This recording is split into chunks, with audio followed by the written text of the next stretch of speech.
কিছু মানুষ আছে যারা সৃষ্টির মাঝে সর্বনিকৃষ্ট, আসফাল, ইসমে তাফদীল, সুপারলেটিভ ডিগ্রি শব্দ, এর নিচে আর কেউ নাই, সবার নিচে ফেলে দিয়েছি। এখন দায়িত্ব পালন করলে সৃষ্টির সেরা, না করলে সৃষ্টির মাঝে সবচেয়ে নিকৃষ্ট। দায়িত্বটা কি? এবার আল্লাহ বলছেন, উখরিজাত লিন্নাস, তোমাদেরকে অন্য মানুষের কল্যাণের জন্য বানানো হয়েছে। মানুষ বানাইছে মানুষের জন্য। আপনাকে লয়ে বিব্রত রহিতে আসেনি কেহ অবনী পরে। সকলের তরে সকলে আমরা, প্রত্যেকে আমরা পরের তরে। এটা কোরআন মাজিদের এই আয়াতেরই অনুবাদ। উখরিজাত লিন্নাস, মানুষ তোমাকে অন্য মানুষের জন্য বানাইছি। অন্য মানুষের জন্য বানাইছে, এর ব্যাখ্যা কি? এবার আল্লাহ নিজে ব্যাখ্যা করছেন, তা'মুরুনা বিল মা'রুফ ওয়া তানহাউনা আনিল মুনকার। তোমাকে সৃষ্টির মাঝে সেরা বানাইয়া সবচেয়ে বড় দায়িত্ব দিলাম। দায়িত্বটা হলো শুধু একা একা সৎ কাজ করবে না, সৎ কাজ সমাজের মাঝে ছড়ায়া দেবে, সৎ কাজের আদেশ করবে। ওয়া তানহাউনা আনিল মুনকার, নিষিদ্ধ কাজ শুধুমাত্র নিজে নিজে পরিত্যাগ করবে না, অন্যায় কাজ যেখানে হয় সেখানে তোমার দায়িত্ব, তুমি প্রতিরোধ গড়ে তুলবে। এই দায়িত্ব আমি আল্লাহ তোমাকে দিলাম। তুমি সৎ কাজ শুধু একা করবে না, সমাজের মাঝে সৎ কাজ ছড়ায়া দাও। নামাজ শুধু একা পড়বে না, নামাজের জন্য দাওয়াত দাও। যদি তোমাকে আমি রাষ্ট্রের ক্ষমতা দেই, তাহলে তুমি আইন বানায়া নামাজ পড়তে বাধ্য করো। তুমি যদি পরিবারের প্রধান হও, তোমার সন্তান নামাজ না পড়লে 10 বছর হলে প্রয়োজনে পিটায়া নামাজ পড়াতেই হবে। সন্তানের বয়স 10 হলে কথা না শুনলে শাসন করে নামাজ পড়াতে হবে, এমন হাদিস আছে কিনা? তাহলে আপনি একা একা করলে হবে না, একা একা অন্য অন্য মাখলুকেরা চলুক, কিন্তু মানুষ একা একা চলবে না। মানুষকে সমাজের প্রতি দায়িত্ব দিয়ে সৃষ্টির সেরা বানানো হয়েছে। সমাজে মানুষ অন্যায় করবে আর আপনি দেখে এড়িয়ে যাবেন, এ অধিকার আপনার নাই। বরং আপনার ঈমান টিকে থাকবে কিনা সেটা নির্ভর করবে অন্যায় দেখার পরে আপনার প্রতিবাদের ধরনের উপর। প্রিয় নবীজি বলেছেন, কোন অন্যায় যখন কেউ দেখবে, যদি সে ক্ষমতা প্রয়োগ করে হাত দিয়ে বাধা দেয়, আমি থাকতে এলাকায় অন্যায় হতে পারে না, হাতে লাঠি তুলে নেবে, ক্ষমতা প্রয়োগ করবে, নিজের শক্তি প্রয়োগ করে বাধা দেয়। রাসূলুল্লাহ বলেন সে হলো 1 নাম্বার। তাহলে অন্যায় বাধা দেওয়ার সাথে আপনার ঈমানের নাম্বার জড়িত। অন্যায় প্রতিকার করার সাথে আপনার ঈমানের, আপনার শক্তি জড়িত, স্ট্রেংথ জড়িত। সমাজে অন্যায় দেখে যে হাতে বাধা দেয়, ক্ষমতা প্রয়োগ করে, সে হলো 1 নাম্বার মুমিন। আর যে ব্যক্তি হাতে বাধা দেওয়ার মতো ক্ষমতা তার নাই, সামর্থ্য নাই, তাহলে সে মুখে প্রতিবাদ করবে। যদি না পারে মুখে প্রতিবাদ করবে, হাতে পারলো না মিটিং করবে, মিছিল করবে, মানুষকে জানাবে, সেমিনার করবে, সিম্পোজিয়াম করবে, বক্তৃতা দেবে, জনগণকে ডাকবে, আসেন আমরা এটা অন্যায় চলছে প্রতিকার করি, আসেন সবাই মিলে একটু মিছিল করি, কেউনোর কাছে যাই, স্মারকলিপি দেই। রাসূলুল্লাহ বলেন তাহলে তুমি হলে দ্বিতীয় শ্রেণীর মুমিন, সেকেন্ড ক্লাস মুমিন। আর যে ব্যক্তি মুখে বলার মতো সামর্থ্য নাই, সে অন্তরে অন্তরে পরিকল্পনা করবে। কি করবে? নাকি ঘৃণা করবে? বাংলাদেশে কিছু কিছু বই পুস্তকে পাওয়া যায় যে মুখে বাধা দিতে পারবে না, সে অন্তরে ঘৃণা করবে। এটা ভুল অনুবাদ। ঘৃণার কথা নেই। শব্দ হলো মান রাআ মিনকুম মুনকারান ফালিয়ুগাইয়িরহু বিয়াদিহি। অন্যায় যেখানে দেখবে হাতে প্রতিবাদ করবে, প্রতিরোধ করবে, উল্টায়া দেবে। তাগয়ীর মানে পরিবর্তন করবে, হাত দিয়ে, শক্তি দিয়ে। যদি হাতে না পারে তাহলে মুখে প্রতিবাদ করবে। হাতে প্রতিরোধ, মুখে প্রতিরোধ। যদি মুখে না পারে তাহলে বিকলবিহি, অন্তরে ঘৃণা করবে। হাদিসে তো ঘৃণা শব্দটাই নাই, আছে তো প্রতিরোধ। অন্তরের প্রতিরোধ করার নাম পরিকল্পনা। আমি তো মুখে পারলাম না, আমি তো ক্ষমতা দিয়ে অন্যায় বন্ধ করতে পারলাম না, এখন কেমনে করা যায়? মনে মনে যে চিন্তা ভাবনা, এটার নাম হলো অন্তর দিয়ে পরিকল্পনা, অন্তরে প্রতিরোধ। এবার রাসূল বলেন যে ব্যক্তি অন্যায় দেখে অন্তরে প্রতিরোধ করলো, পরিকল্পনা করলো, ওয়াযালিকা দুআফুল ঈমান, তার ঈমান হলো সবচেয়ে দুর্বল। তাহলে কার ঈমান 1 নাম্বার, কারটা 2 নাম্বার, কারটা 3 নাম্বার? এটা প্রমাণ হবে অন্যায় প্রতিরোধ করার সাথে। এখন যে ব্যক্তি অন্তরেও পরিকল্পনা করবে না, অন্য হাদিসে পাওয়া যায় লাইসা ফি কলবিহি মিসকালু হাববাতিন মিনাল ঈমান, ও ব্যক্তির অন্তরে সরিষা পরিমাণ ঈমানও আর নাই। দেখেন,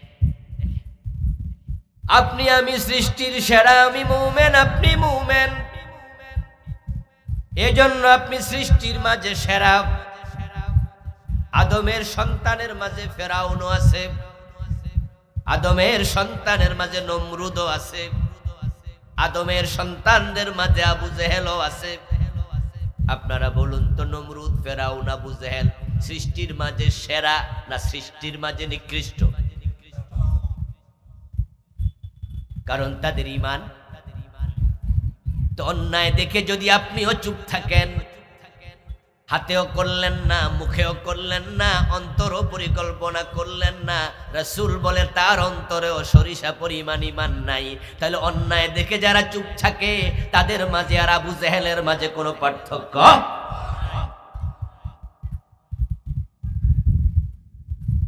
আমার বন্ধু, মানুষ যখন অন্যায় দেখে চুপ থাকে তখনই সমাজে অন্যায় প্রবণতা বেড়ে যায়। আমার ব্যক্তিগত অ্যানালাইসিস যেটা, যেই সমাজে যে অন্যায়টা বেড়ে গেছে, অন্যায়কারীদের আধিপত্য ততক্ষণ পর্যন্ত বাড়ে নাই যতক্ষণ পর্যন্ত প্রতিবাদ আছে। যখনই মানুষ প্রতিবাদ বন্ধ করে দিয়েছে তখনই অন্যায় বেড়ে গেছে। এটা বোঝা যায় অন্যায়কারীর জন্য অন্যায় বাড়ে না, চুপ থাকা লোকের কারণে অন্যায় বাড়ে। আপনাদের রাস্তার মোড়ে, 4 রাস্তার মোড়ে 2-3টা ছেলে রাতে 9টা 9:30 বাজে আড্ডা দেয়, দাঁড়ায় দাঁড়ায় সিগারেট টানে, গল্প গুজব করে। এলাকার লোকেরা এ নিয়ে কোনো মাথা ব্যথা নাই, কেউ বলেও নাই পোলাপান তোরার বাড়ি কই, রাতে 10টা বাজে এখানে কিসের আড্ডা দিচ্ছে, কিচ্ছু বলেন না। দেখবেন যে 15 দিন 20 দিনের ব্যবধানে শুধু সিগারেট টানবে না, এখানে গাঁজা খাওয়া শুরু করে। এই জায়গাটাকে তারা নিরাপদ জোন মনে করে, এবং মাস 2 মাস 6 মাস পরে দেখবেন যে দূর দূরান্ত থেকে মোটরসাইকেল লইয়া আরো কিছু গাঁজাখোর যোগ দেবে। ওই এলাকায় গাঁজা খাইয়া এবার চিন্তায় শুরু করবে, চুরি ডাকাতি বেড়ে যাবে। আর যখন থেকে 2-3টা পোলাপান রাস্তার মোড়ে বসে সিগারেট টানছিল, আমাদের নুরুল আমিন ভাই যাওয়ার সময় যদি বলতে, এই পোলাপান বাড়ি কই, তখন দেখতেন যে লইরা উঠতো, বলতো যে চাচা চাচা আমতা আমতা করতো, আমরা বাড়ি তো ওই যে কটিয়াদি, তো রাতের 11টা বাজে তোমরা এখানে কি আড্ডা দাও, বাড়িঘর নাই, যাও বাড়ি যাও। যদি এরকম করে ধমক দেয়া হতো তাহলে কিন্তু মজমা জমতো না, গাঁজাও খাইতো না, চুরি ডাকাতিও বাড়তো না। ভালো মানুষ চুপ, তখন অন্যায় বেড়ে যায়। এখনো সমাজে খারাপ বেশি না, ভালো মানুষই বেশি, কিন্তু অন্যায় বাড়ার পিছনে ভালো মানুষগুলার চুপ থাকা দায়ী। এজন্য আল্লাহ তাআলা বলে আমি তোমাদেরকে মানুষের কল্যাণের জন্য বানাই। আচ্ছা এবার বলুন তো, যে পোলাপানগুলো রাস্তার মোড়ে, জাস্ট উদাহরণ দিচ্ছি আর কি, রাস্তার মোড়ে দাঁড়ায় যে পোলাপান বিড়ি টানলো, গাঁজা খাইলো, এই কাজের কারণে পোলাপানগুলো কি জান্নাতের দিকে যাচ্ছে না জাহান্নামের দিকে? তা আপনার চুপ থাকা তার জাহান্নামের কারণ হলো। আপনি যে ঘরের কর্তা, আপনার বাচ্চার বয়স যখন 7, রাসূল বলছে তাকে নামাজের আদেশ দাও। বয়স যখন 10 তখন তাকে নামাজ পড়তে বাধ্য করো। আপনি বাবা মা হিসাবে তাকে নামাজের আদেশ দিলেন না। বয়স 7 থেকে 8, 8 থেকে 9, 9 থেকে 10 নামাজ পড়ে না। 10 পার হয়ে গেলে এখনো নামাজ পড়তে বাধ্য করেন না। আপনি বাবা মসজিদে চলে যান, বাচ্চাটা ঘরে ঘুমায়া থাকে।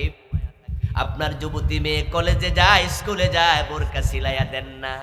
এই যে বেনামাজি ছেলে, বেপর্দা মেয়ে, তার বেনামাজি হওয়া, তার বেপর্দা হওয়া জান্নাতের দিকে যাওয়া না জাহান্নামের?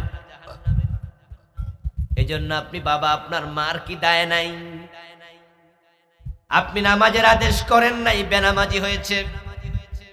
আপনি বোরকা সিলাইয়া দেন নাই, বেপর্দা কলেজ স্কুলে গেছে, তারা জাহান্নামী হলো আপনার নীরবতার কারণে।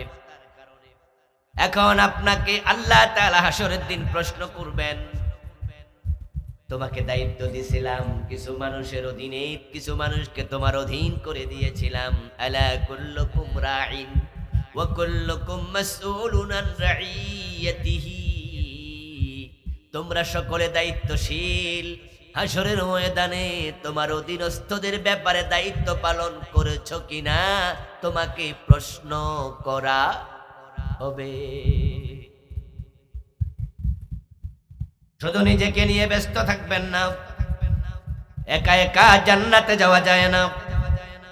যদি একা একা জান্নাতে যাওয়া যেত তাহলে নবীগণ মাইর খাওয়ার কোনো দরকারই ছিল না, কারণ ব্যক্তিগত জীবনে কোনো নবী অপরাধী ছিলেন না, গুনাহ করতেন না।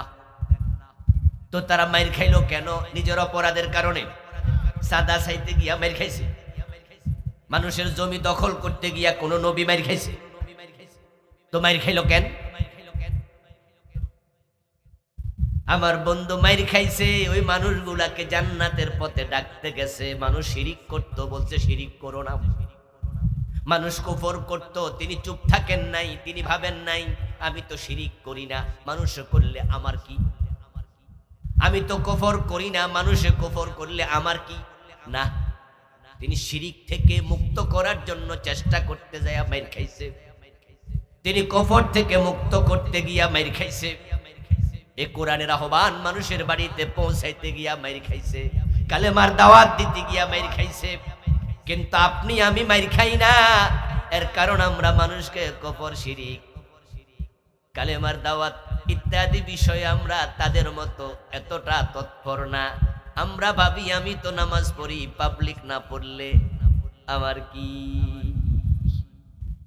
এই যে বাংলাদেশে এত সুদী ব্যাগ, হাদিসে পাওয়া যায় সুদ খাওয়া ৭৩ গুনাহ, তার মাঝে সবচেয়ে ছোট গুনাহ নিজের মায়ের সাথে জেনা। আচ্ছা, সুদী ব্যাংক বাংলাদেশে বন্ধ করার জন্য আপনি কি ভূমিকা রাখেন? আপনি ভাবছেন আমি তো সুদ খাই না। আচ্ছা, আপনি সুদ খান না, এই সমাজে সুদখোর আছে না নাই? ওরা কি জাহান্নামের দিকে যাচ্ছে না?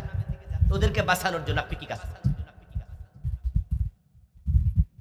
আপনি বলবেন যে হুজুর আমি আর কি করবো, আমি কইলি কি আর সুদী ব্যাংক বন্ধ হইব নি?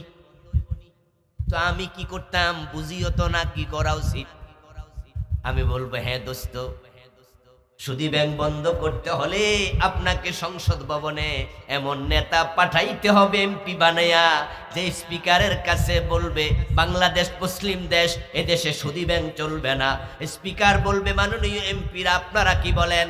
151 জন এমপি বলবে আমরা সুদ চাই না।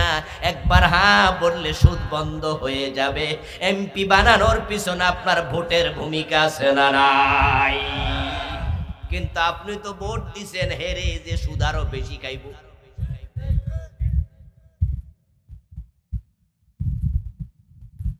ও প্রিয় ভাই, তাহলে একজন মুত্তাকি এমপি বানানোর জন্য আপনার ভূমিকা কি? 92% মুসলমানের দেশে সুদখোর কেন এমপি হবে? ঘুষখোর কেন এমপি হবে? এমপি তো ভালো মানুষরা হওয়ার কথা ছিল, ঠিক না? এর মানে আপনি নিজে সুদ খান না, কিন্তু সুদখোরকে ভোট দেন, সুদের পক্ষের লোককে ভোট দেন। এখানে আমার সামনে আপনারা যারা আছেন, আপনারা কয়জন মানুষের সম্পদ চুরি করেন? আমি তো মনে করি এখানে আমরা 100 মাঝে 95 জনই ভালো মানুষ। 5 জন চোর থাকলে থাকতে পারে, কিন্তু আমরা বাকি ভালোরাই মাহফিলে এসেছি। এই 95 জন শতকরা ভালো মানুষ মাহফিলে যদি আসে, তারা কেউ অন্যের সম্পদ চুরি করে না, কিন্তু এমন লোকের ভোট দেয় যে এমপি হইয়া রাষ্ট্রের 18 কোটি মানুষের সম্পদ চুরি করে কানাডায় বেগম পাড়া বানায়।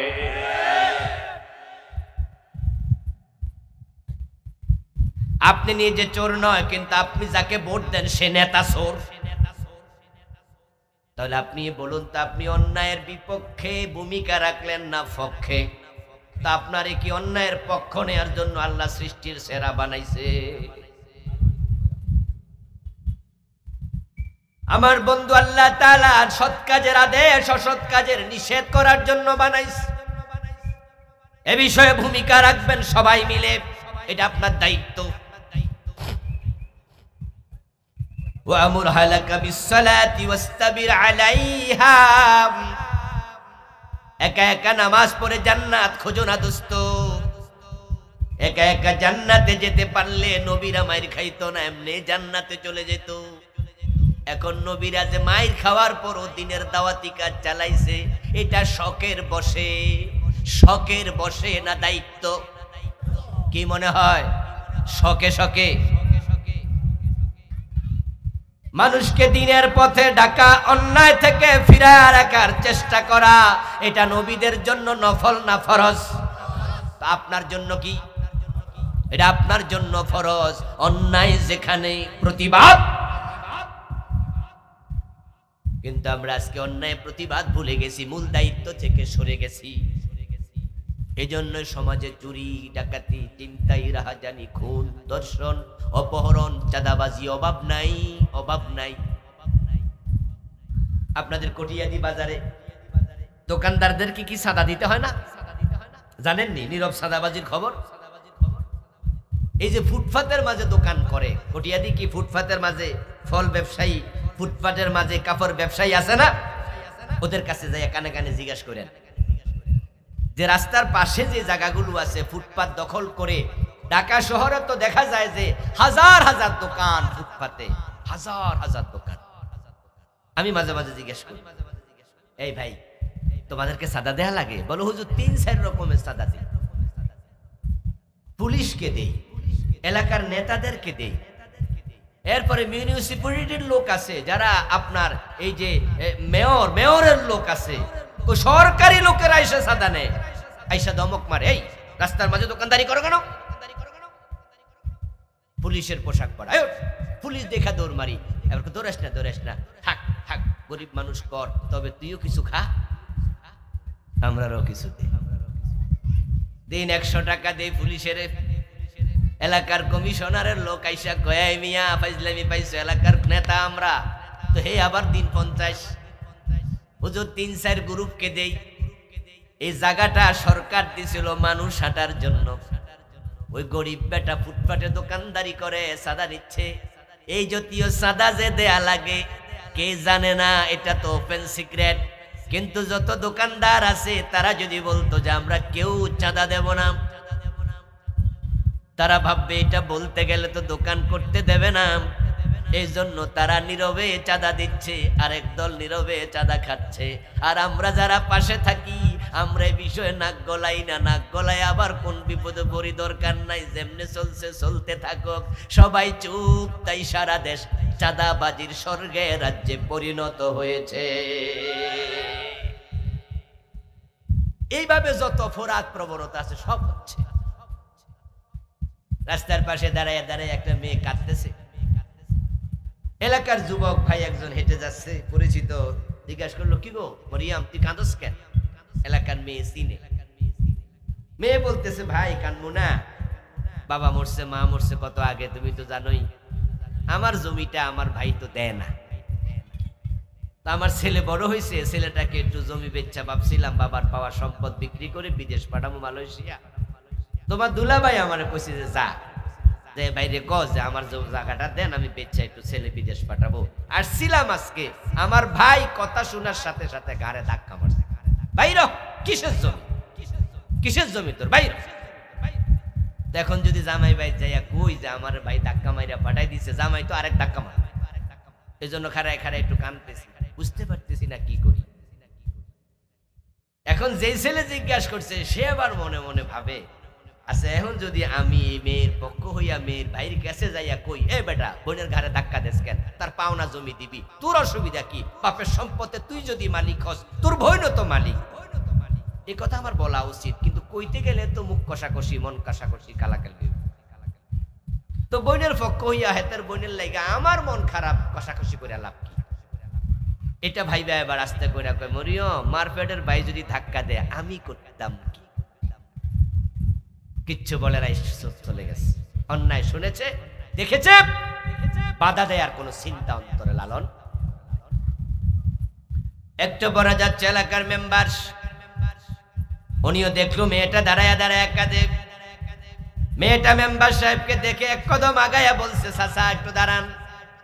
এই হলো ঘটনা।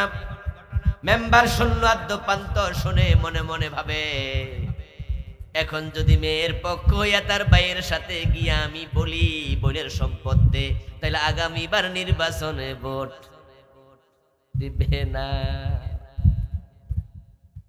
এই মাইয়া বিয়ে দিছে পাশের ইউনিয়নে, তো ওই ইউনিয়নের মাইয়ার পক্ষে কথা কইয়া এই ইউনিয়নের ভোট আমি হারামু কেন? আমি কি ব্যাককল? অথচ উনি জানে যে মেয়েটার উপর জুলম হচ্ছে। উচিত ছিল বলা, তোর ভাই কি মগের মুল্লুক পাইছে, চল এই আর কে আছে দুই চারজন আমার সাথে আসো। এই মেয়েটা ঘাড়ে ধাক্কা দিয়ে তার ভাই কিভাবে বের করে, বাবার সম্পদে সেও তো হক পায়, কিন্তু যায় না নিজের ভোটের চিন্তা, যে আমার ভোট দিবে না। আমরা যখন স্বার্থপর হয়ে যাই, নিজেরা ঝুঁকি নিতে জানি না। নবীরা ঝুঁকি নিয়ে মাইর খাইছে, নবীরা দাঁত দিয়েছে, রক্ত দিয়েছে, অন্যায়ের বিরুদ্ধে কথা বলতে গিয়ে শহীদ হয়েছে, প্রাণ দিয়েছে। আর আমরা না, এক একজন এক এক সুবিধায় যখন চলছি, সমাজটা অন্যায়ে ভরপুর হয়ে গেছে। রাসূলুল্লাহ সাল্লাল্লাহু আলাইহি ওয়াসাল্লাম বলেছেন, শোনো, দুনিয়ার মানুষগুলো হলো একটা নৌকার যাত্রীর মতো। আল্লাহর হাবিব উদাহরণ দিলেন, নৌকায় করে একদল লোক নদীর এপার থেকে ওই পারে যাওয়ার জন্য তারা লটারি কাটলো, টিকিট কেটে। দোতলা নৌকা, একদল লোক টিকিট পেল নিচতলার, আরেক দল লোক টিকিট পেল দোতলার। এখন যার যে সিট সেই সিটে বসেছে, নৌকা স্টার্ট দিয়েছে। পানি খাওয়ার জন্য একতলাতে মগ রাখা আছে, বালতি রাখা আছে, বড় ড্রাম রাখা আছে, উপরের তলায় নিচতলায় কোনো পানির ব্যবস্থা নাই। এখন নিচতলার এক ব্যক্তি একটি পাত্র হাতে লইয়া দোতলায় উঠল। দোতলায় উঠে ওই ড্রাম থেকে কিছু খাবার পানি নিয়ে নিচে নামতেছে। দোতলার এক ব্যক্তি বিরক্ত হয়ে তাকে বলল, এই মিয়া, তুমি নিচতলায় থাকো, পানির ব্যবস্থা না থাকলে না খাইয়া থাকবা, দোতলায় ডিস্টার্ব করতে এসো না। এটা বলে তাকে ধমক দিল। এখন দোতলায় যে পানির জন্য গেছে সে একটা ঘাটতারা পাবলিক ছিল, সে বলতেছে, ঠিক আছে, যেহেতু দোতলায় পানির জন্য আসতে দিবা না, তাহলে আমিও নিচতলা ছিদ্র করে পানি বের করব। সে যাই একটা কুড়াল হাতে নিল, নবী মুহাম্মদ বলছেন, উদাহরণ দিয়ে বলছেন, শোনো। ফাখাযা ফাসান, সে একটা কুড়াল হাতে নিল। ফাজআলা ইয়ানকুরু ফি আসফালিস সাফিনা, নিস্তালার মাঝে এবার কোপাইতে শুরু করলো। দোতলা থেকে আওয়াজ পেল। একজন বলল, কিরে নিস্তালা কিসের আওয়াজ শোনা যায়? একজন গিয়ে দেখে এসে রিপোর্ট করলো, ওই যে পানির জন্য আসছিল ওই লোকটা এখন যাইয়া সে কুড়াল দিয়া ছিদ্র কইরা পানি বাইর করতে। সে বলতেছে, মিয়া উপরে গেছিলাম দিলা না, নিচে দেখায় দেমু পানি উহানে বেশি না এহানে বেশি।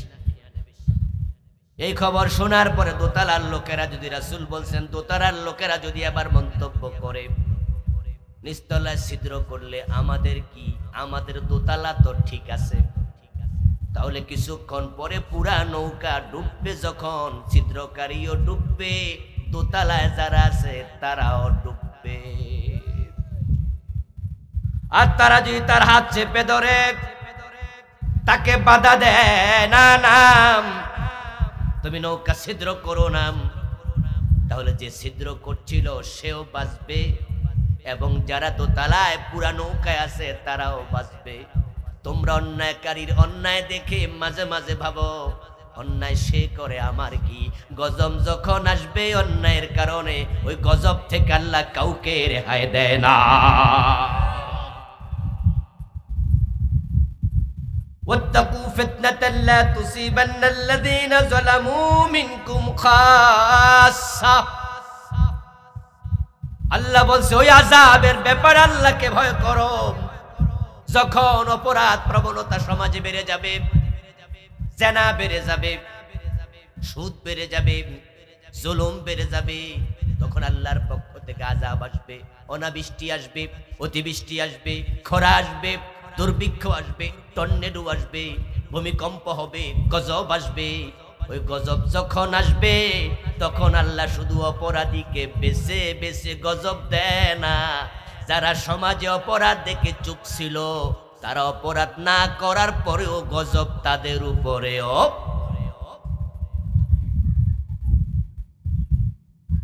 এই জন্য অন্যায় বাধা দেয়া আমাদের জন্য ফরজ, এটা একটা ইবাদত। মানুষকে ভালো কাজে আহ্বান করা এটা ইবাদত। ওয়ামান আহসানু কাওলাম মিম্মান দাআ ইলাল্লাহ ওয়া আমিলা সালিহান ওয়া ক্বালা ইন্নানি মিনাল মুসলিমিন। আল্লাহ তাআলা বলেন, তার কথার চেয়ে কার কথা উত্তম? যে মানুষকে আল্লাহর পথে ডাকে এবং সে নিজে নেক আমল করে এবং বলে আমি একজন মুসলিম। ও দোস্ত, আপনি প্রতিদিন ফজরের নামাজে চলে যান, কিন্তু আপনার বাড়ির পাশের ঘর কত বেনামাজি স্বাস্থ্য ভাই, খালতো ভাই, নিজের বোন, নিজের চাচাতো বোন, নিজের ফুফি, নিজের খালা, নিজের আত্মীয় স্বজন বেনামাজি, বেরোজগারি, হারাম খায়, ওদের ব্যাপারে আপনি উদাসীন। এটা শ্রেষ্ঠ মাখলুকের দায়িত্ব হতে পারে না। এই জন্য আমরা প্রত্যেকে দায়ী হব, প্রত্যেকে কাজ করব, এটা আমাদের দায়িত্ব। এটা না করলে হাসরের ময়দানে আল্লাহর কাছে জবাব দিতে হবে, তোমাকে সৃষ্টির সেরা মাখলুক বানিয়েছিলাম। আমার ভাইরা বলুন তো, নবীরা যেই কাজ করে গেছে, এই যে মানুষকে দ্বীনের প্রতি আহ্বান করছে, না করলে তো আমরা কোথায় সৌদি আরব, কোথায় বাংলাদেশ, এত দূর থেকে আমরা ইসলাম পেতাম না। রাসূলুল্লাহর সামনে 1,14,000-এর মতো সাহাবী ছিল বিদায় হজের দিন। প্রিয় নবী লম্বা একটি ভাষণ দিলেন। ভাষণের শেষ দিকে তিনি বললেন, ফালিয়ুবাল্লিগিশ শাহিদুল গায়েবা। বাংলা অর্থ হলো, তোমরা যারা আজকে এখানে উপস্থিত আছো, আমি নবী মুহাম্মদ তোমাদেরকে দায়িত্ব দিয়ে গেলাম, আজকের এই মাঠে যারা উপস্থিত নাই, আমার কথাগুলো তাদের কাছে তোমরা পৌঁছিয়ে। আমার প্রিয় ভাইরা, রাসূলুল্লাহ সাহাবী ছিল বিদায় হজের মাঠে 1,14,000-এর মতো। মদিনাতে ছিল মুসলমানের সংখ্যা সবচেয়ে বেশি। অন্য অন্য মক্কা থেকে, অন্য অন্য জায়গা থেকেও বিদায় হজে এসেছে লোকেরা, কিন্তু মদিনাতে ছিল সাহাবীর সংখ্যা সবচেয়ে বেশি। সেটা যদি অর্ধেক হয় তাহলেও তো হবে সেটা 55,000-এর বেশি। 1,14,000-কে 2 ভাগ করলে 55,000-এর বেশি মুসলমান মদিনা কেন্দ্রিক ছিল। কারণ মক্কা বিজয়ের আগে 8ম হিজরির আগে পৃথিবীর যেখানে কালেমা পড়েছে তাকে মদিনায় হিজরত করতেই হতো। হিজরত ছিল ফরজ। রাসূলুল্লাহ সাল্লাল্লাহু আলাইহি ওয়াসাল্লাম 9ম হিজরিতে বিদায় হজ করলেন, 10ম হিজরিতে মারা গেলেন। আপনি দেখেন যে আল্লাহর হাবিবের সময় যদি 55,000 মানুষ মদিনা কেন্দ্রিক থাকে, মদিনার যে গোরস্থান সেটার নাম বাকি আল কারকাত, যেটাকে বাংলাদেশের লোকেরা জান্নাতুল বাকি বলে। ঐতিহাসিকদের তথ্য অনুযায়ী ওই বাকি গোরস্থানে সাহাবীর কবর পাওয়া যায় 10,000। তাহলে আমি বললাম মদিনা কেন্দ্রিক সাহাবী অর্ধেক ধরলে 55,000, 10,000 বাদ দিলে বাকি 45,000 সাহাবী গেল কই?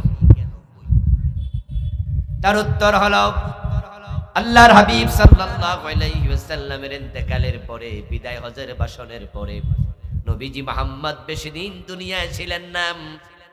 বিদায় হজ হলো জিলহজ মাসের 9 তারিখ আরাফার মাঠে রাসূল ভাষণ দিলেন।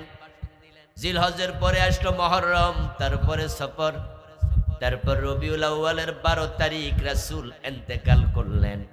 এই 2.5 মাস পরে রাসূলের ইন্তেকালের পরে আল্লাহর নবী সাহাবারা রাসূলের দেয়া দ্বীনের দাওয়াতের দায়িত্ব কাঁধে নিয়ে তারা মদিনা থেকে পৃথিবীর বিভিন্ন দেশে ছড়ায়া পড়ছে। আফ্রিকার জঙ্গলে সাহাবীর কবর পাওয়া যায়, মিশরে পাওয়া যায়, ভারতে পাওয়া যায়, আমাদের চট্টগ্রামে সাহাবী নেমেছেন, এখানে 1-2 দিন ছিলেন। ইতিহাসবিদরা বলে দ্বীনের দাওয়াত দেওয়ার জন্য আরব থেকে ভারতে এসেছে, আফ্রিকায় গিয়েছে, পৃথিবীর বিভিন্ন দেশে গিয়েছে। এই সাহাবারা দ্বীনের দাওয়াত নিয়ে এভাবে যদি আরব থেকে ভারতে না আসতো আমরা ইসলাম পেতাম না। এখন আপনারা চুপ করে আছেন, যার কারণে আপনার পাশের বাসার লোক বেনামাজি। আপনি চুপ থাকার কারণে আপনার নিজের বউ বেনামাজি, আপনি চুপ থাকার কারণে আপনার ছেলে বেনামাজি, আপনি চুপ থাকার কারণে আপনার নিজের মেয়েটা বোরকা ছাড়া স্কুলে যায়। আমি শুরুতে বলেছি দায়িত্ব যার বেশি, দায়িত্ব পালনে ব্যর্থ হলে শাস্তিও হবে বেশি। দায়িত্ব পালন তো নয়, বরং উল্টা আরো জালেমদের সাপোর্ট করছি আমরা। এই যে গত 15টা বছর বাংলাদেশকে লুটপাট করে তলাবিহীন চুরি বানায়া দিল, এই 15 বছরে যারা দেশটা চালাইছে অধিকাংশ নেতা দেশের হাজার হাজার কোটি টাকা বিদেশে পাচার করছে। নেত্রী বলেছেন তার বাড়ির ফিয়ন কত কোটি টাকার মালিক? 400 কোটি টাকার মালিক। কয়দিন আগে ফার্ম গেটে একটা ব্যাংকে আমি আমার সরকারি যে বেতনটা জমা হয়, আমি তো একটা কামিল মাদ্রাসা সরকারি মাদ্রাসায় পড়াই, ওই বেতন তুলতে গেলাম, 5-6 লাখ টাকা জমা হয়েছে, তুলি নাই, সময়ও পাই না যেতে ব্যাংকে। একসাথে চেক দিলাম, আমাকে বলছে হুজুর এত টাকা তো একসাথে দেয়া যাবে না। সরকারি ব্যাংক 5-6 লাখ টাকার চেক পাই, আমার এত টাকা একসাথে দেয়া পারবো না। আমি আশ্চর্য হলাম, বলেন কি? তখন আমার বলছে হ্যাঁ আপনি কি জানেন না এত টাকা একসাথে দিতে হলে 1-2 দিন আগে এসে কয়ে যাওয়া লাগে। দোস্ত, অসংখ্য ব্যাংক দেউলিয়া হওয়ার পথে। ইসলামী ব্যাংকের 18টি শাখা থেকে এস আলম গ্রুপের লোকেরা 80,000 কোটি টাকা পাচার করে দিচ্ছে। ইসলামী ব্যাংকের যে 80,000 কোটি টাকা 18টি ব্যাংকের ব্যাংক থেকে নিয়ে গেল শাখা থেকে, আচ্ছা 80,000 কোটি টাকার মাঝে রিক্সাওয়ালার অ্যাকাউন্ট কি নাই? কুলি দিন মজুর খেটে খাওয়া মানুষ, কৃষক এবং ভিক্ষুক নিজের মেয়ে বিয়ে দেওয়ার জন্য প্রতি মাসে 500 টাকা ব্যাংকে ডিপিএস করে, এমন ভিক্ষুকের অ্যাকাউন্টও আছে না নাই? তো কাদের টাকা খেয়ে ফেলে, কাদের টাকা পাচার করল? হাজার হাজার কোটি টাকা দেশে পাচার করল। আপনি এখানে মনে মনে বলছেন হুজুর আমি তো আর করি নাই, কিন্তু আপনার সাপোর্ট পেয়ে তো তারা নেতা হয়েছে। আল্লাহর কোরআন থেকে শুনুন, হযরত লূত আলাইহিস সালামের উম্মত ছিল, তারা বড় কদাচার। তারা বড় রুচির দিক থেকে বিকৃত রুচির অধিকারী, তারা পুরুষ পুরুষে জেনা করত, নাউজুবিল্লাহ। ওদের রুচিটা এতটাই খারাপ ছিল, এতটা খারাপ, শুকুর এবং কুকুরের রুচিও না। কোন নারী কুকুরের পিছনে যায় না, কোন পুরুষ শুকরের পিছনে দৌড়ায় না। দুনিয়ার সৃষ্টিটাই হলো নারী পুরুষে বিপরীত লিঙ্গের আকর্ষণ। তাই ভাদ্র মাস যখন আসে আমরা নিজের চোখে রাস্তাঘাটে দেখি পুরুষ কুকুর নারী কুকুরের সাথে মিলিত হয়। কিন্তু লূত আলাইহিস সালামের উম্মত গুলো এত খারাপ ছিল, তারা পুরুষে পুরুষে মিলিত হতো। লূত আলাইহিস সালাম তাদেরকে বারণ করলেন। তিনি বললেন, অতীতে কোন জাতির চরিত্র এত খারাপ ছিল না, তোমরা থামো। তারা লূত আলাইহিস সালামের বাড়িতে এসে হুমকি ধমকি দিত, ও মিয়া তুমিও আমাদের দলে যোগ দাও, বেশি সুপিগিরি করলে তোমার এলাকা থেকে তারাই দেব। ওদের বাড়াবাড়ি দেখে আল্লাহ তাআলা চাইলেন যে ধ্বংস করে দেবেন, দুইজন ফেরেশতা পাঠালেন। ওই দুইজন ফেরেশতা ছিল একবারে সোমাসিয়াং, মসুরসে দাড়ি মারি ভালো কইরা ওঠে নাই, দেখতে বড় নাদুস নদুস সুন্দর। তারা লূত নবীর বাড়িতে ঢুকছে দেইখা ওই পাপিষ্ঠগুলো ওই পুরুষ দেইখা লূত নবীর বাড়িতে আইসা বলছে, লূত তোমার যে দুইজন মেহমান বড় সুন্দর, আমাদের হাতে তুলে দাও। লূত আলাইহিস সালাম বলল, তোমরা আমার ইজ্জত নষ্ট করছো কেন? মেহমানের অসম্মান মানি আমার অসম্মান। আমার মেয়ে আছে, চাইলে বিয়ে করে মেয়ে নিয়ে যাও, তোমরা মেহমানের গায়ে হাত দিও না। তখন ওই মেহমান দুইজন শুনে লূত আলাইহিস সালামের কানের কাছে এসে চুপি চুপি বলে, হুজুর আপনি টেনশন করেন না, আমরা আল্লাহর ফেরেশতা, তারা আমাদের কিচ্ছু করতে পারবে না, বরং আজকে তাদের সাথে ফয়সালা হয়ে যাবে, ফয়সালার জন্য আল্লাহ পাঠাইছে। বরং আপনার প্রতি আল্লাহর অর্ডার হলো, মাগরিব যখন হবে, সূর্য যখন ডুবে যাবে, যারা আপনার সাথে একমত, কালেমা পড়েছে, ঈমান এনেছে, ভালো মানুষ যে কয়জন আপনার দাওয়াত নিয়েছে, ওই কজনকে সঙ্গী করে আপনি আপনার এলাকা ছেড়ে চলে যান, বাকিরা থাকুক, তাদের সাথে আমাদের ফয়সালা হবে। আল্লাহ বলছে আপনি চলে যেতে, তবে ইল্লামরাতাহু, আল্লাহ বলছে তার বউকে যেন সাথে না নেয় বলে দিও, কানাত মিনাল গাবিরিন, লূতের বউ তারা পশ্চাৎগামী লোকদের সাথে থেকে যাক, লূত নবীকে বলিও বউ যেন সাথে না নেয়। রাত হলো, লূত আলাইহিস সালাম চলে গেলেন। সকালে রাগ দিয়া ভোর রাতে বিকট এক শব্দ তিনি শুনতে পেলেন। সকাল বেলায় ফিরে এসে দেখেন সেখানে ঘরবাড়ি কিচ্ছু নাই, বিশাল এক সাগর দেখা যায়। আল্লাহ কোরআনে বলেন, আমতারনা আলাইহিম মাতারাব ওয়া আমতারনা আলাইহা হিজারা ফাজআলনা আলিয়াহা সাফিলাহা।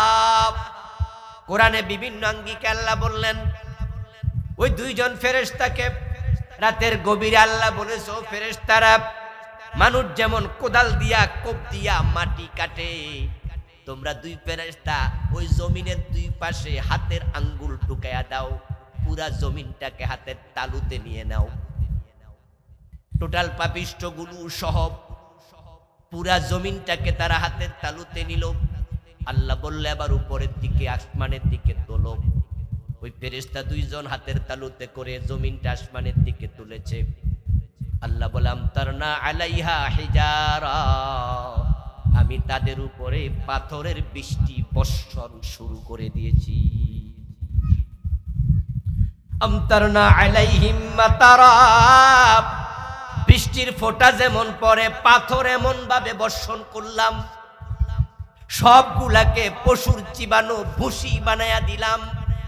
ফাজআলনা আলিয়াহা সাফিলাহা, তারপর ফেরেশতাদেরকে বললাম উপরের দিক নিচের দিক করে ফেলে দাও। ফেরেশতারা এবার হাত এমনি নিয়া উল্টা ফেলে দিল, নিচে পড়ে গেল জমিন, এতটা ডেবে গেল, এটা এখন সাগরে পরিণত হয়ে গেছে। আমার বন্ধু, ওই গজবপ্রাপ্ত মানুষের মাঝে লূত নবীর বউটা আছে না নাই? ওদের অপরাধ ছিল পুরুষে পুরুষে হোমোসেক্স করত, অপরাধ করত। লূত নবীর বউ কি পুরুষ না মহিলা? তো উনার দোষ কি? প্রিয় ভাইয়েরা ভালো করে শোনেন, একদিনের মাহফিলে সব কথা বলা যাবে না, সময় কুলায় না। এক দুইটা করে বুঝবেন, বাড়িতে নেবেন, কলবে ঢুকায়া জীবন পরিবর্তন হতে পারে। অপরাধ ছিল পুরুষে পুরুষে জেনা। লূত নবীর বউ তো মহিলা, তার দোষ কি? এই গজব তার উপর কেন আসলো? আল্লাহ তাকে নিতে মানা করেছেন, কারণ ওই জাতি যে অপরাধ করত, লূত নবীর বউ সে অপরাধে সাপোর্টার ছিল। উনি লূত আলাইহিস সালামের উল্টা কইতো যে পাবলিক করুক, আমনের কি, আমনে অযথা ওদের সাথে ঝগড়া করেন কেন, মাইর খান কেন, ওরা করুক। অন্যায় বাধা দিতে গেলে কিছু লোক আছে আপনার পিছন তেটাই না দুইরা কয় যাইয়েন না, করুক। এমন আছে না? এই চরিত্র আপনারও। নবী লূতের সময় থাকলে আল্লাহ আসমান জমিন আপনার উপর উল্টে। লূত আলাইহিস সালামের স্ত্রী ছিল তাদের সাপোর্টার। আল্লাহ তাআলার জন্য তারেও গজবের মাঝে ফালাইয়া দিস। একজন নবী ছিল, নাম শুআয়ব আলাইহিস সালাম। উনার জাতির লোকেরা উনাকে একবার বলেছে, নবী শুআয়ব তুমি যে নবী, তার প্রমাণ কি? শুআয়ব আলাইহিস সালাম বললেন, কি প্রমাণ তোমরা চাও বলো দেখি। হযরত সালেহ আলাইহিস সালাম, শুআয়ব নয়, নামটা একটু চেঞ্জ। সালেহ আলাইহিস সালাম বলল, তুমি যে নবী, প্রমাণ কি? সালেহ আলাইহিস সালাম বললেন, কি প্রমাণ চাও বলো দেখি। তখন সেখানে ছিল একটা পাহাড়ি গিরিপথ। উনি ছিলেন মাঝখানের রাস্তায়। ওই লোকেরা মাঝখানের রাস্তায় দাঁড়ায়া কথা বলছে, এপাশেও পাহাড় এপাশেও পাহাড়। পাহাড়গুলো ছিল পাথরের তৈরি। আরব দেশে পাথরের তৈরি পাহাড়ি বেশি। তারা বলছে, তুমি যদি নবী হও তাহলে পাথরের পাহাড় থেকে একটা উটনি বের করে দেখাও। সালেহ আলাইহিস সালাম সেখানে দাঁড়ায় আল্লাহর কাছে দোয়া করলেন, দোয়া কবুল। সাথে সাথে তারা নিজের চোখে দেখলো, হঠাৎ করে দেখা যায় ওই পাথরের পাহাড় ছিদ্র হয়ে যাচ্ছে, পেটে যাচ্ছে। কিছুক্ষণ পরে নিজের চোখে দেখে একটা উটনির মুখের দিক বের হচ্ছে। একটু পরে তার গর্দান, একটু পরে তার প্রথম পা গুলো, তারপরে পেট, তারপরে তার পিছনের ব্যাক সাইড, তারপরে উটনিটা ল্যাস সুদ্ধা বেরিয়ে গেল এবং পেট তার অনেক মোটা। বের হয়ে লোকগুলোর সামনে উটনিটা একটা বাচ্চা প্রসব করে দিল। 10 মাসের একটা গাভীন উট পাহাড় ছিদ্র হয়ে বের হলো। হযরত সালেহ বলেন, এবার কি বিশ্বাস হয়েছে আমি যে নবী? তারা কয় বড় জাদুকর, নাউজুবিল্লাহ। ওরা কয় বাবা রে বাবা, তুমি কত বড় জাদুকর, ঈমান আনলো না। সালেহ আলাইহিস সালাম বলছে, শোন, এটা আল্লাহর উটনি, এটার সাথে কোনো বেয়াদবি করবি না, কাফের পাপিষ্টের দল। তোরা তোদের উটকে পানি পান করানোর জন্য যে কোপের মাঝে নেস, আমি আল্লাহর পক্ষ থেকে তোদের জানাইয়া দিলাম, একটা দিন আমার উটনির জন্য নির্ধারণ করে দিবি এবং সেই দিন তোরা নিজেদের উটনিকে পানি পান করাতে পারবি না। আমার কাছে তোরা কেন দাবি করলি? তোরা এই মুজিজা দাবি না করলে তো আমি উট বের হতে আল্লাহকে বলতাম না। যেহেতু নিজেরা চাইয়া নিছস, এখন একদিন উটের জন্য নির্ধারণ কর, সেদিন অন্য কেউ উট পানি পান করাতে পারবি না। তারা বলল, কি একটা ঝামেলা হয়ে গেল, আমরা 7 দিনে 7 দিন পানি পান করাতাম, সেখানে তো অ্যাভেলেবেল পানিও নাই, মরুদ্যানের কোপে পানি। এখন উনার উট মাত্র 2টা, একটা হলো মা আর একটা হলো বাচ্চা, এ দুটার জন্য পুরা একদিন শেষ। এটা কেমন কথা? বরং এই উটনিটারে মাইরা আল্লাহ। এখন উটনি মারার সিদ্ধান্ত নিল 9 জন লোক মিলে। কোরআনে আল্লাহ বলেন, কানা ফিল মাদিনাতি 9 রাহাতিন ইউফসিদুনা ফিল আরদি ওয়া লা ইউসলিহুন। জমিনের মাঝে তৎকালীন যুগে 9 জন ছিল শহরে বড় সন্ত্রাসী। এলাকার লোকেরা সন্ত্রাসী 9 জনকে বলল, তোমরা কিছু করো। এখন 9 জন এক জায়গায় মিটিং করলো। ফানাদাউ সাহিবাহুম ফাতাআতা ফাআকারা ইযিম বাসাশকাহা। ওই 9 জন মিটিং করে বসলো। কে ওটটাকে মারবে, কেউ রাজি হয় না। তাদের মাঝে সবচেয়ে নিকৃষ্ট যেটা, তার নাম ছিল কেদার ইবনু সালিফ। ওই কেদার ইবনু সালেফ বলল, আমি মারবো, আমি পারবো। 9 জন তাকে উত্তেজিত করলো, ঠিক আছে পারলে তোরে পেপসি খাওয়ামু, এ কয় ফান্টা খাওয়ামু, এ কয় 7 আপ খাওয়ামু, এ কয় ইয়াবা খাওয়ামু, আরেকজন কয় পেন্সিডিল খাওয়ামু।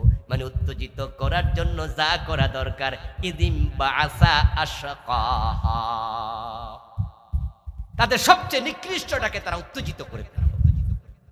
সে তলোয়ার হাতে নিল, তলোয়ার হাতে নিয়ে ফাতাআতা ফাআরা, সে গিয়ে ওটটাকে জবে করে ফেলল। যখন ওটটার কলার মাঝে নহর করলো, ছুরি মেরে দিল, তলোয়ার চালাইয়া দিল। ওটনির বাচ্চাটা সেখানে দাঁড়ানো ছিল। মা ওটনির হত্যার দৃশ্য দেখে ওটনির বাচ্চাটা ডাকতে ডাকতে চিৎকার দিতে দিতে ওই পাহাড়ের দিকে চলে গেল, যেখান থেকে তার মা ওটনি বের হয়েছিল। ওখানে যাওয়ার পরে পাহাড়ের সাথে বাচ্চা ওটনি মিলে গেল। তারা তাকে আর হত্যা করতে খুঁজেও পায় নাই। হযরত সালেহ আলাইহিস সালাম শুনলেন, শুনে তিনি বললেন, তোরা এটা কি করলি, তোরা এটা কি করলি? এটা তো আল্লাহর ওটনি, না কাতাল্লাহ। আল্লাহর গজবের অপেক্ষা কর, গজব এসে গেল বুঝি। ঠিক এই সামান্য সময়ের ব্যবধানে এমন এক ঘূর্ণিঝড় আসলো, এমন গজব আল্লাহ দিলেন, পুরা জাতি, মোটা গাছ যেমন শিকড় সহ উপড়ায়া যায় ঝড় তুফানে, তারা সবগুলো এক জায়গায় মরে ভূত হয়ে গেল, একসাথে সব শেষ। পুরা জাতিকে আল্লাহ গজব দিয়া শেষ করে দিল। এই কাহিনী শুনায় আবার আমি প্রশ্ন করব আপনাদের, ওট হত্যা করছে কয়জনে? কয়জনে হত্যা করছে? কয়জনে? তার নাম ছিল কেদার বিন সালেফ। এবার বলুন হত্যাকারী কয়জন? গজব আসছে কয়জনের উপর? হত্যা করছে একজন, উত্তেজিত করছে 9 জন, গজব আসছে পুরা জাতি। প্রশ্ন হতে পারে অপরাধ করলো কে, আর গজব আসলো সবার উপর, আল্লাহ এটা কেন করলেন?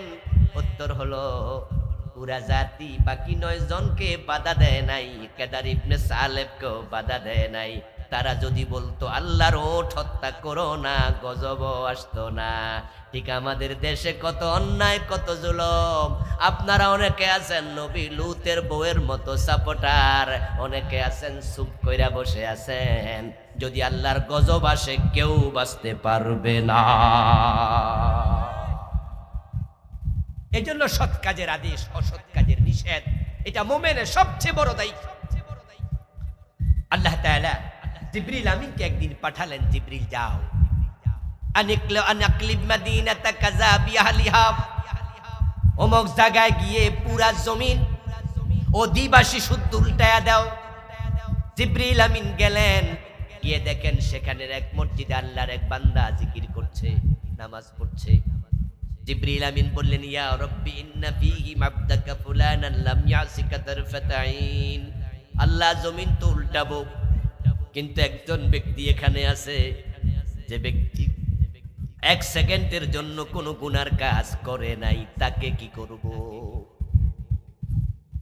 আল্লাহ জমিন উল্টাবো, কিন্তু এই ভালো মানুষ, তাকে কি করব? আল্লাহ জবাব দেন, আকলিবহা আলাইহি, জমিনটা আগে তার উপর উল্টাও। ও আলাইহিম, সাথে আবার মানুষকেও রাখো।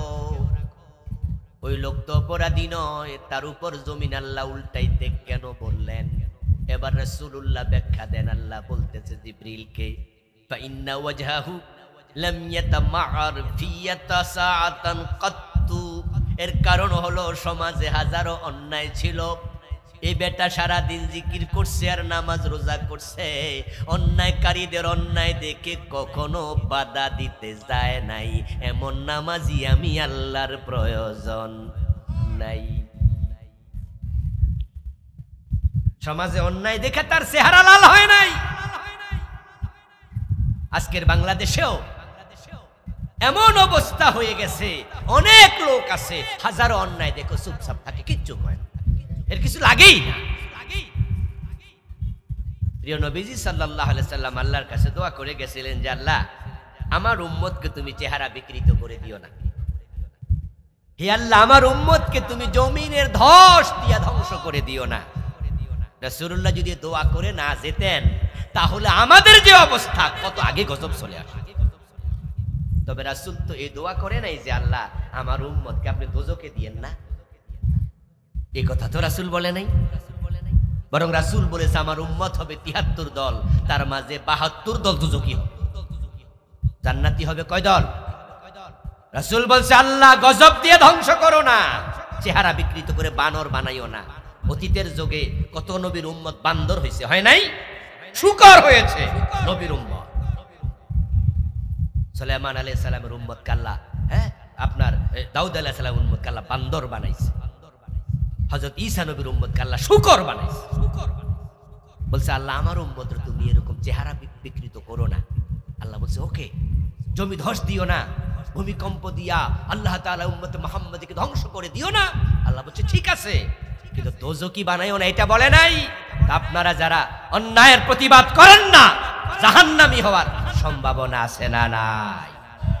সুম্মা রাদাদনাহু আসফালা সাফিলিন। আজ থেকে নিজের পরিবারে যারা আছে সকলকে নামাজ পড়তে আদেশ করবেন, রাজি আছেননি? নিজের সন্তান পরিজন যারা আছে, আপনার স্ত্রী আপনার মেয়ে পর্দা করতে বাধ্য করবেন, বলে দেবেন আমার ঘরে আমার কামাই খাইবা আর ফজরের টাইমে ঘুমায়া থাকবা, এটা হবে না। আমার টাকায় লেখাপড়া করবা আর বোরকা ছাড়া স্কুলে যাইবা, এটা চলবে না। যার যতটুকু সামর্থ্য আছে আমরা অধীনস্থদের ব্যাপারে সাবধান হব, অন্যায় দেখলে প্রতিবাদ করে তুলব, ন্যায় কাজের প্রসার ঘটিয়ে দেব। আল্লাহ এ দায়িত্ব পালন করার তৌফিক আমাদের দান করুন, বলি আমিন।